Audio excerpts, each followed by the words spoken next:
Student, आज हम unit 2.2 का पहले का दूसरा वाला सवाल करेंगे, जो है 4s² - 4s + 1। सबसे पहले दिए गए बहुपद लिख लेंगे। 4s² - 4s + 1 है। कोई भी बहुपद इसी फॉर्म में होना चाहिए, पहले s² वाला, फिर s और फिर कोई अंक होना चाहिए। ax² + bx + c के रूप में होना चाहिए। जैसे s² s और फिर वो अंक है, अगर x के सापेक्ष होता तो x² फिर x वाला और फिर अंक, ये फॉर्म जरूर होना चाहिए। यहाँ पर जो आपका s² दिया गया है आपका चर, तो इसके सापेक्ष करेंगे। करने की विधि आपको पता है, पहले का तीसरे में गुणा कर लेते हैं और फैक्टर क्लियर करते हैं। पहले अंक का तीसरे वाले में गुणा कर लेते हैं, वहाँ से हमें पता पड़ता है कि क्या चाहिए गुणा करने पर, और बीच वाला आपको जोड़ने घटाने पर। तो 1 का 4 में करेंगे तो 4, अचर वाले का s² वाले में गुणा कर लेते हैं, तीसरे का पहले वाले में गुणा, तो 1 चौके 4। अब 4 कौन देता है आपको? 4 एकम 4 और 2 दूनी 4, 2 पढ़ देते हैं 4। एक तो 4 देता है, दूसरा 2 देता है, तो गुणा करने पर 4 तो क्लियर हो गया। अब आपको चाहिए बीच वाला, कि बीच वाला क्या होगा। -4 कौन देता है जोड़ने घटाने पर, -4 कौन देता है, ये अपन बीच वाला चिन्ह बताता है और बताता है रिक्वायरमेंट जोड़ने घटाने की। तो गुणा करने पर अपन ने देख लिया कि 1 का 4 में किया तो 1 चौके 4 तो मिल ही रहा है इन दोनों पढ़ों से, 4 एकम 4 और 2 दूनी 4। लेकिन आप देख सकते हैं कि 4 और 1 को जोड़ा घटाया जाए तो वहाँ पर 4 नहीं बच रहा है, आपको -4 चाहिए ना। लेकिन -2 और -2 तो जोड़ा जाए तो -4 मिल रहा है, मतलब फैक्टर आपके 2 और 2 होंगे, क्योंकि 2 और 2 को जोड़ने पर 4 मिल रहा है। लेकिन दोनों माइनस का होना चाहिए, क्योंकि माइनस में जोड़ता है, चिन्ह माइनस का रहता है, इसलिए फैक्टर -2 क्लियर होगा। ये s के सापेक्ष है, अगर x के सापेक्ष होता आपका बहुपद तो वहाँ -2x होते, तो आपके क्लियर होगा फैक्टर के 2 2 होंगे। आप इन्हें यहाँ चूँकि s के सापेक्ष है ये, तो s लगा दिए, उनमें अल्फ़ाबेट जो देता है, अरे x हो तो x लगाओ, t हो तो t, जो भी चर जैसा भी रहता है उसके सापेक्ष आप लगा देते हैं। तो 4s² जो का तो आपके फैक्टर निकल के आया -2s। इस बीच वाले को हटाकर आप -2s पुट कर देंगे, तो -4s को हटा के आपने -2s पुट कर दिया। प्लस का 1 कॉपी चल रहा है आपका। फिर इंग्लिश टेम में आपको पता है शुरुआती 2 टर्म और फिर वो 2 टर्म जो बचती हैं, 2 टर्म में आप कॉमन ले लेते हैं।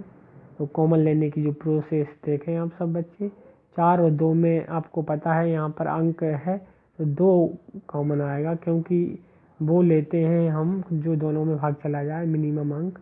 तो 4 और 2 में आपको अच्छी तरह पता है 2 का पढ़ा चला जाएगा, 2 लेंगे। और 100% यहाँ पर जो अल्फ़ाबेट होता है x या s है वो आता ही कॉमन है, तो उसको हम बताएंगे। 4 और 2 की बात करें तो सबसे पहले अंक की 2 कॉमन आ रहा है, और इसमें s है और इसमें 2s है, तो कम से कम एक s आपका कॉमन आ रहा है। कॉमन वो आता है जो दोनों में कम से कम एक बार उपलब्ध हो। तो यहाँ पर 4 और 2 की बात करें तो 2 का पहाड़ा दोनों में चला जाएगा 2, और दोनों में एक s उपलब्ध है, तो ये 2s आपने कॉमन ले लिया। आप देखें आप सब बच्चे कि इसका भाग देंगे तो 2 दूनी 4, तो ये तो 2 आ जाएगा, 2 दूनी 4। और s² में से आप s² में से एक s निकल गया तो एक s बचेगा, s की घात 2 है, और एक s अपने निकाल दिया तो एक s बचेगा, मतलब एक 2s बचा आपका। माइनस का चिन्ह निकल है और 2s पूरा ही निकल गया, तो यहाँ पर कुछ नहीं बचता, तो एक बचता है। तो 2s आपने कॉमन ले लिया, कुछ नहीं बचा तो एक मानते हैं, या यूँ कहें भाग दें तो 2s एकम 2s। अब यहाँ की बात करते हैं, तो यहाँ पर देखें आप अल्फ़ाबेट s नहीं है, अंक कॉमन लेंगे, लेकिन 2 और 1 में आपका अंक भी कॉमन नहीं आता। जब कुछ कॉमन ना आए तो वहाँ पर एक मानते हैं, तो मतलब हम एक कॉमन ले लेंगे, चिन्ह जो रहता है वही रहेगा। जैसे माइनस का चिन्ह है तो माइनस का चिन्ह लिखने के बाद 2 और 1 में से हम एक कॉमन ले लेंगे। तो जैसे आपको पता ही रहता है कि जो रहता है आपका माइनस का चिन्ह या प्लस का चिन्ह, वो हमको ज़रूर लिखना रहता है यहाँ पर। तो आप माइनस का चिन्ह है तो माइनस का चिन्ह लिख लेंगे और 1 को लिख लेंगे इस तरह से, और जो बचा कर वो लिख लेंगे।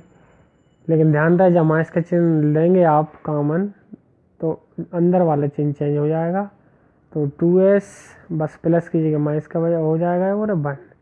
तो एक कॉमन लेते वैसा का वैसा अवस्था, बट माइनस का चिन्ह कॉमन लेते अंदर वाला चिन्ह चेंज होता है। उत्तर की जांच के लिए आप चेक कर सकते हैं, जो पहला वाला बॉक्स है दूसरा बॉक्स उससे सिमिलर है, मतलब आप बिल्कुल सही चल रहे हैं।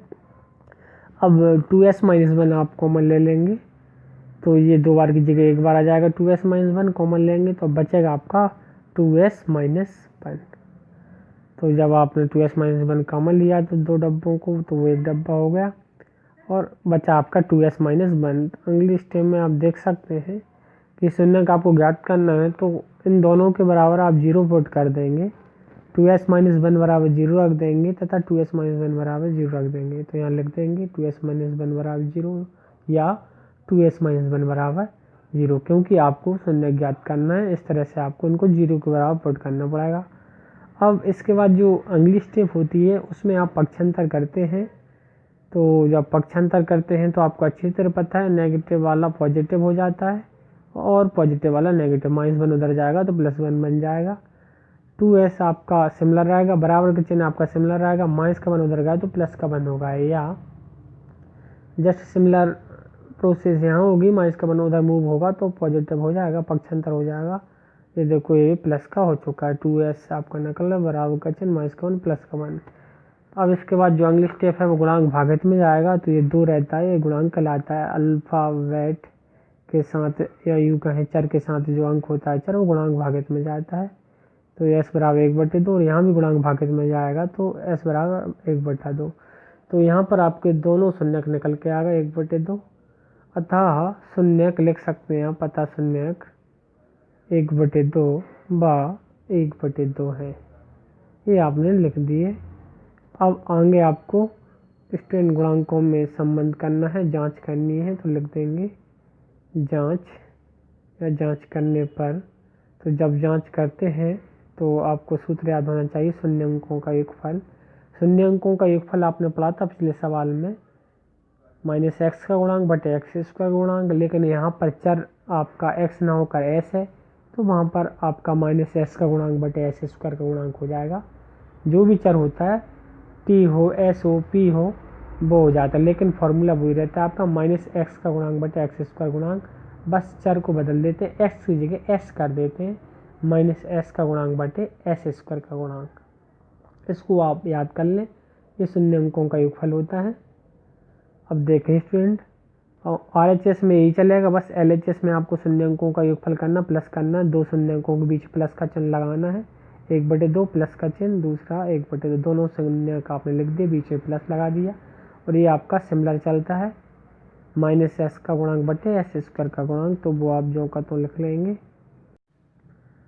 इसके बाद आप LHS में यहाँ पर ये तो सिमिलर लिख लिया, RHS जो रहता है यहाँ पर आप इनका सॉल्यूशन करेंगे 1/2 प्लस 1/2 का, तो आधा और आधा आपका 1 हो जाएगा, या यूँ का लघुत्तम लेंगे, 2 और 2 का लघुत्तम 2 हो जाएगा, ऊपर 1 + 1 तो 2/2, 2 एकम 2, 1 मिलेगा। फाइनली आप 1/2 और 1/2 का सॉल्यूशन करने पर 1 मिलेगा। RHS आपका कॉपी चलेगा स्टूडेंट, तो वो आपने वैसा ही लिख लिया, -x का गुणांक बटे s² का गुणांक।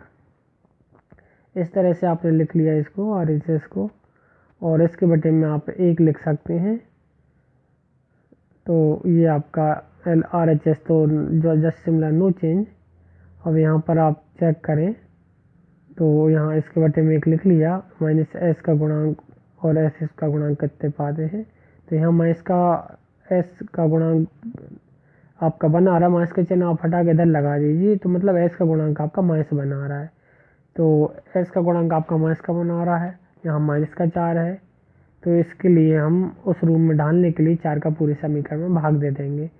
4 इसके बटे में भी और इसके बटे में भी और इसके बटे में भी, 4 से 4 कट गया, 4 एकम 4, तो s² बचा, या यूँ कहें 1, और यहाँ भी माइनस का चिन्ह लगाएंगे, 4 से 4 कट गया तो यहाँ आपका s बचा और प्लस 1/4।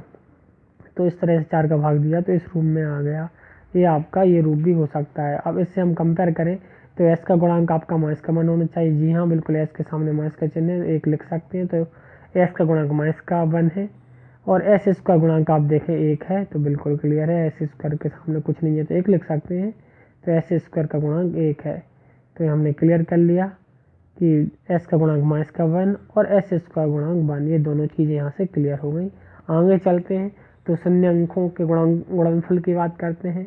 तो शून्य अंकों का गुणनफल स्टूडेंट होता है आपका अचर राशि बटे x² गुणांक, लेकिन यहाँ पर x का काम अल्फ़ाबेट s कर रहा है, चर तो यहाँ हो जाएगा आपका अचर राशि बटे एस स्क्वायर गुणांक, शून्य अंकों का गुणनफल बराबर हो जाएगा आपका अचर राशि बटे एस स्क्वायर का गुणांक। तो आप लिख देंगे अचर राशि बटे शून्य अंकों का गुणनफल बराबर अचर राशि बटे यहाँ पर एस स्क्वायर का गुणांक, जो भी चर होता है उसकी भांति। यहाँ एक्स के ना होकर एस काम कर रहा है चर का। अब जो शून्य अंकों का गुणा कर देंगे, 1/2 गुणित 1/2, आपके जो शून्यक हैं 1/2 और 1/2, बीच में गुणनफल है तो गुणा का चिन्ह लगा दिया। ये RHS में नकल रहता है जो का तो अचर राशि बटे एस स्क्वायर गुणांक, और LHS में आपने दोनों शून्य अंकों के बीच में गुणा का चिन्ह लगा दिया, गुणा कर दिया। अब गुणा कर देंगे, ऊपर करेंगे तो 1 एकम 1 आएगा स्टूडेंट, और नीचे करेंगे 2 दूनी 4, तो ऊपर 1 एकम 1, नीचे 2 दूनी 4। अब RHS में आपका नकल चल रहा है अचर राशि बटे एस स्क्वायर का गुणांक, एस स्क्वायर का गुणांक, इस तरह से आपने ये लिख दिया। अब आप देखें अचर राशि आपके 1/4 है और एस स्क्वायर इसके बटे में अपन 1 लिख सकते हैं, तो 1 लिख दिया। इस तरह से आप बटे में 1 लिख दिया करें। तो अचर राशि आपकी 1/4 है और एस स्क्वायर गुणांक 1 है। अपन जांच करते हैं, देखिए आप, ये आपका संशोधित समीकरण में क्लियर हो रहा है 1/4 अचर राशि है। जी हाँ, अचर राशि 1/4 है और एस स्क्वायर गुणांक 1 है, एस स्क्वायर का गुणांक 1 है।